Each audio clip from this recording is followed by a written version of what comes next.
ego anyị na-afụ o nwere ndị ekwe na Chukwudo they are billionaires. Ka ma ide ejoka wee imebe ihe na-enye gị begin to get the money. Ịma ihe na-agwa people na this country anyị nọ na ya bụ na ndị mmadụ ada agụ kọọsụ ka agụba. Igwe abụrụ na nwa m ga-abụrịrị doctor, nwa m ga-abụ lawyer. And na imesi adị successful in life abụrụ na ibe medical doctor ma ọ na ibe nurse ma ọ na ibe lawyer. No.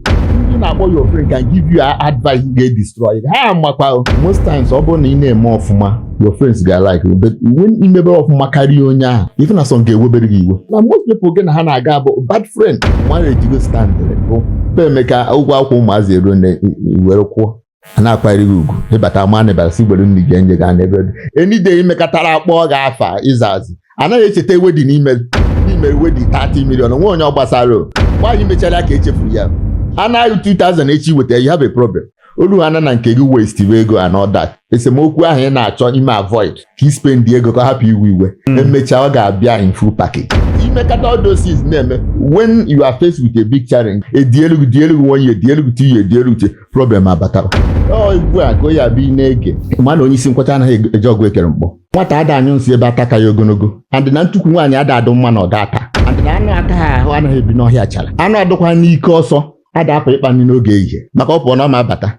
Ọ gbuturu otu dibịa o yi egbu ọgwụ ofeke ụgani gbukwara na ọgaranya o jide ogbenye ọgba ya akpụkpọ.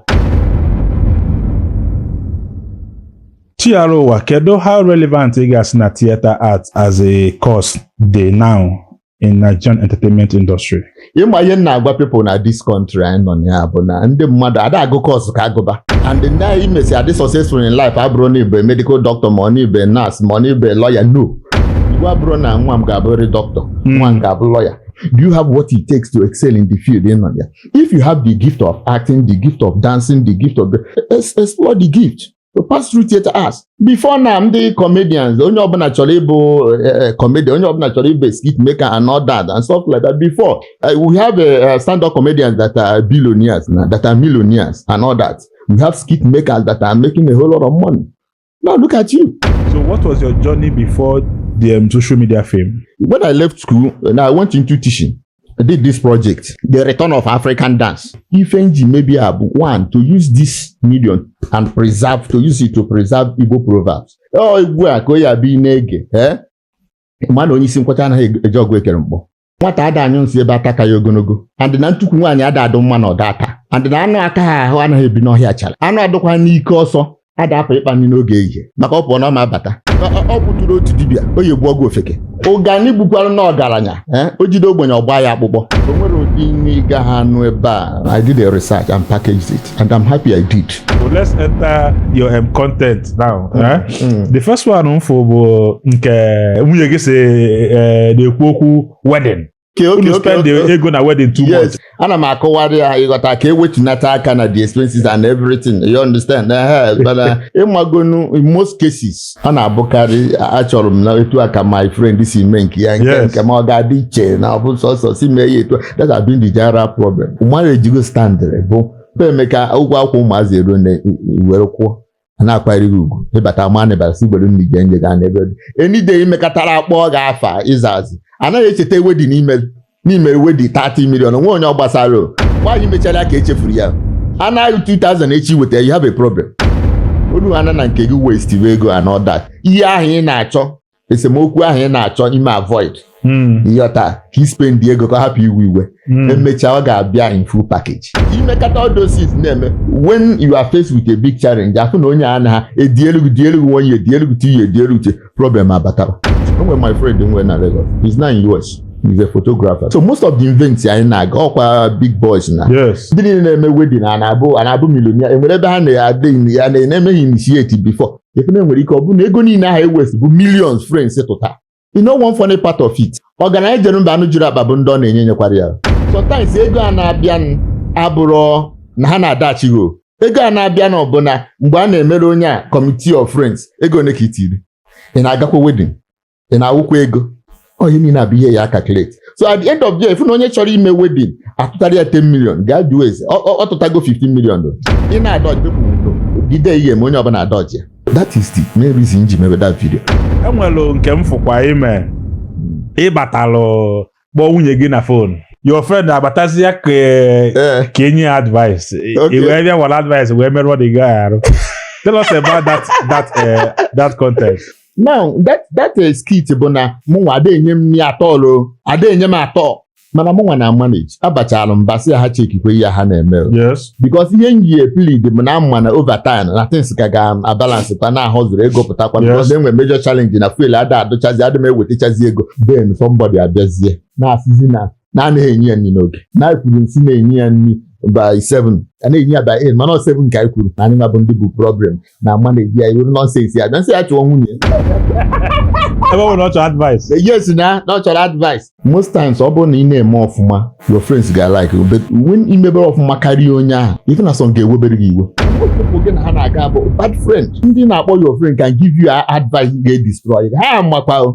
When this your content, act a pastor, you were about to preach. O nwere onye chọrọ ịnụ nwa nwaanyị were sị ya na ọ bụrụ na ọ bụrụ born again ọ manụ nwa nwaanyị o wee sị m yes na agaghị afọ ọsọ m ịnụ nwa nwaanyị but kedu ihe mere na m agwara ihe anyị taa and now na ya ebutego na ya egogo Sienna ya eji bukọrọ mmanya na-anọta ndị n'ọmụnwa ka o gote edi Sienna gwa na nwa ya nwaanyị agwago m na onwe problem na business na m ga-enye 5 million and that is the way it is. If as a Jovia say na ọka agwa gị na ọ bụ born again ọ na-agwa gị na ọ bụ born again mụnwa bụ the pastor na-asị ya kedu ihe mere na ọ gwa m na born again because na onye bụ born again na-enye na as giver ọ na-asị na ya bụ born again na-afọ ọsụzi ya na born again. Most people na-enwe challenges na-efilu na n'ọtụrụ ekpere ibu ọnụ na ime preaching ibu Bible ka ha ga-esi pụta from poverty. I've always said na asịkọ you cannot make money by praying, you cannot make money by going to night vigil. When esi eme ego if you follow the format, you follow the system, you make money. Ya akpata na ego anyị na-afụ o nwere ndị ekwe na Chukwuodo they are billionaires. Ị ka ma ide ejo ka when imebe ihe na-enye gị you begin to get the money.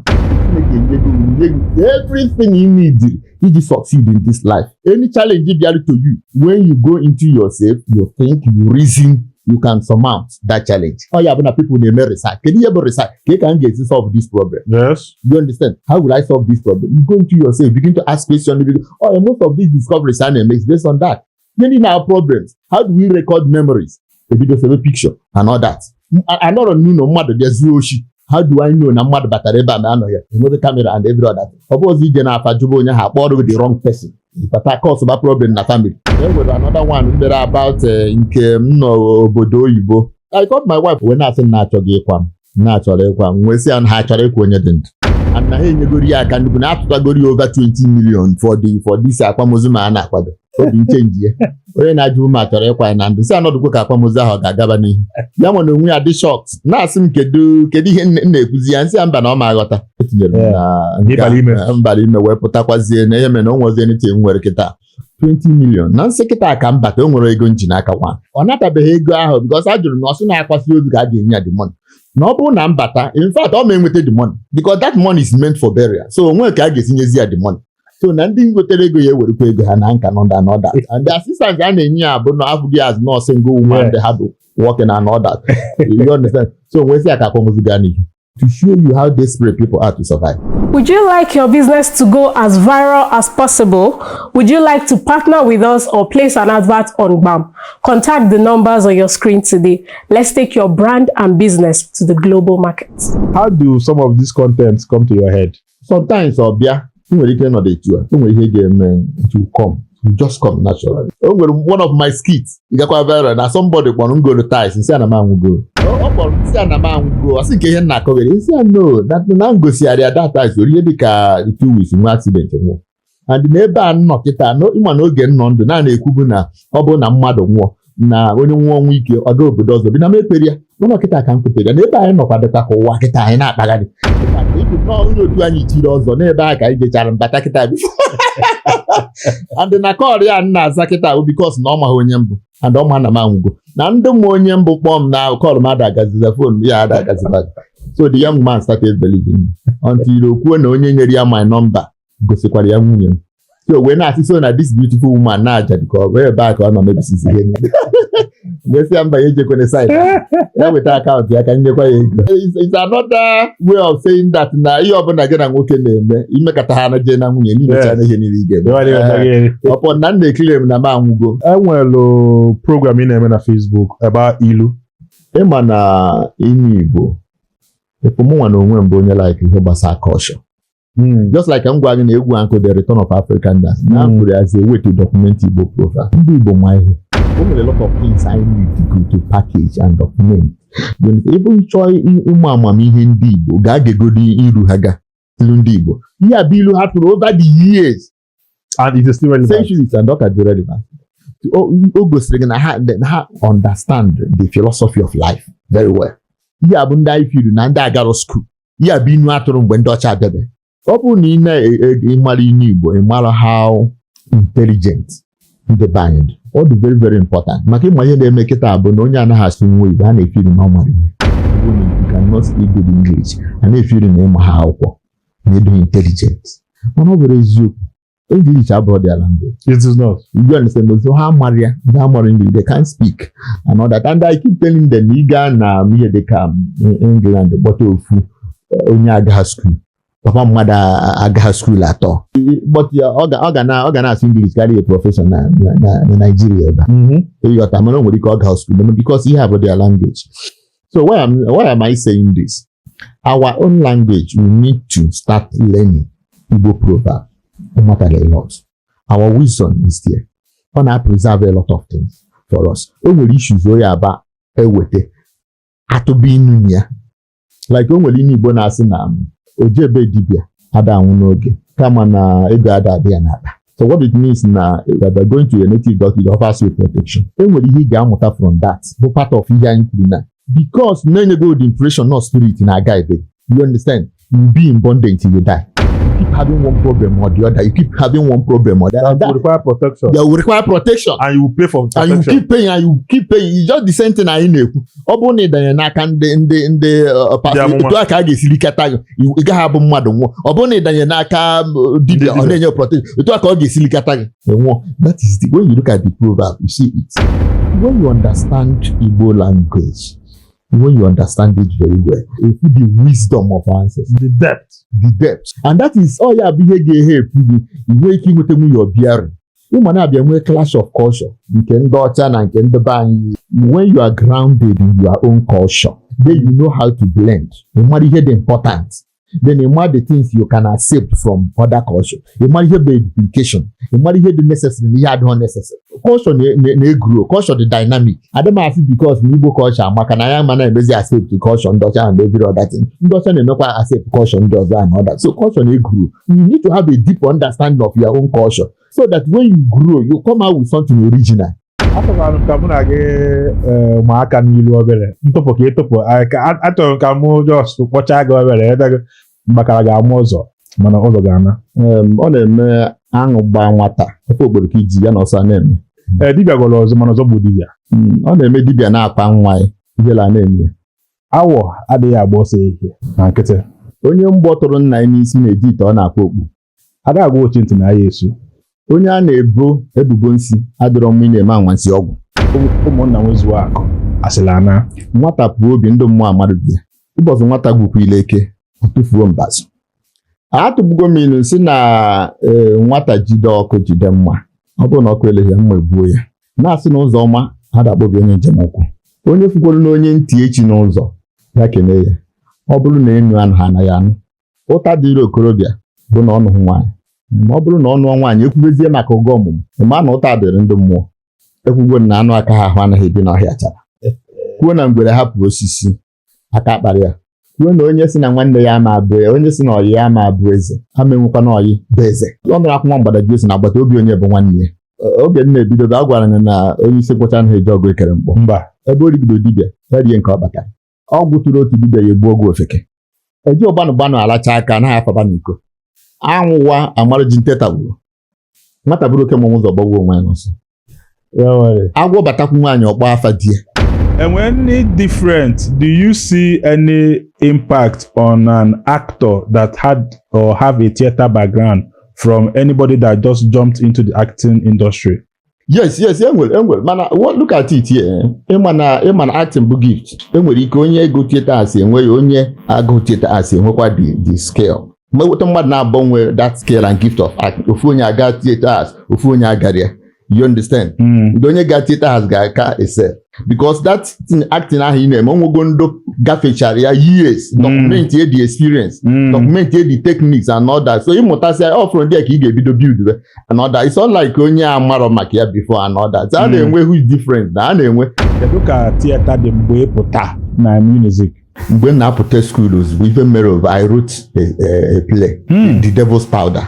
Ndị Unizik yuzukwa dị akwụkwọ. Just a story of somebody, a pastor mere invite a technician ka o fix area television ya nwere issue. So abịazie mepee the television because logo ya Tokumbo. Mepee the television na alịa were full wrap of cocaine inside it. So a na-ekwuzi ka a ga-esi ri, a na-azọzi ma onye bịara idozi the television nwe ma ọ bụ the pastor nwe. The mega the pastor fụ na that person will make a case wee si n'azụ kugbuo the guy. So ọ bụrụ taa ka fake pastors mebere ndị mmadụ ihe. Kedu onye bụ ọgụ ụwa?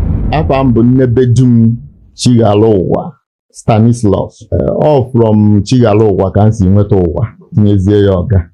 Ogodo gwa anyị kedu ebe a mụrụ, kedu ebe ito, kedu primary school ị ga, kedu secondary school ị ga? Ebe a mụrụ m bụ na Igbo Ukwu, gụọ akwụkwọ na Ngo primary school. Then we go see akwụkwọ ebe a wee gụọ secondary school na Christ the Redeemer College Ames. Then gosizi ebe a wee pụta then na Unizik wee gụọ theater arts. One thing we did bụ na anyị nọdụ na that department of theater arts ọ ga-eme up and doing. I didn't wait time because after lectures ị na-abata ị na-akwadokwa maka rehearsal. My first year ka ị nyegodoro one major role bụ Alatiche. And it happened that the year mbata ọ rehearsal ka a bịara ọ bụ na onye na-eteki the role abịa ọ rehearsal. So a na-asị kedu ndị all these fresh asị ga-eteki up asị m oke m nọchite anya onye ahụ. Eric was the name of the guy. They take that one of the major roles then when at that midnight hotel. So the head of department was around at the rehearsal. So after take each at that role that day, much mad. I say very, very grateful now pass it through theater arts. So being one of these life challenges, all game make you how to manage stress. Because then after you be good in acting, then when you go and I got a script. Now I want you to take the major role here in Alonia, because now we want to have a successful production. In wala couple ichoko wano. Inwe ife di n'obi ịchọ ikwu gbam. Inwere ife di omimi ịchọ ka onye ọbụla malụ. Onwere akala aka izole ezo ịchọ ka ụwa fụ na inwe passion for. Bịa na Gbam ka ụwa n'onu iyi. Inwere business ịchọ ikwunye n'ọkụ. Onwe product ịchọ gosoro na Gbam. Ịchọ ka ife ị na-ele, ife ị na-eme na-aga as viral as Gbam. We are here for you. Contact the number on your screen. Ka ikwunye n'ọkụ ka ifu na ọ na-eme. Adamuaka, Gbam is the biggest Igbo interview in the world. Come and find out for yourself. Thank you.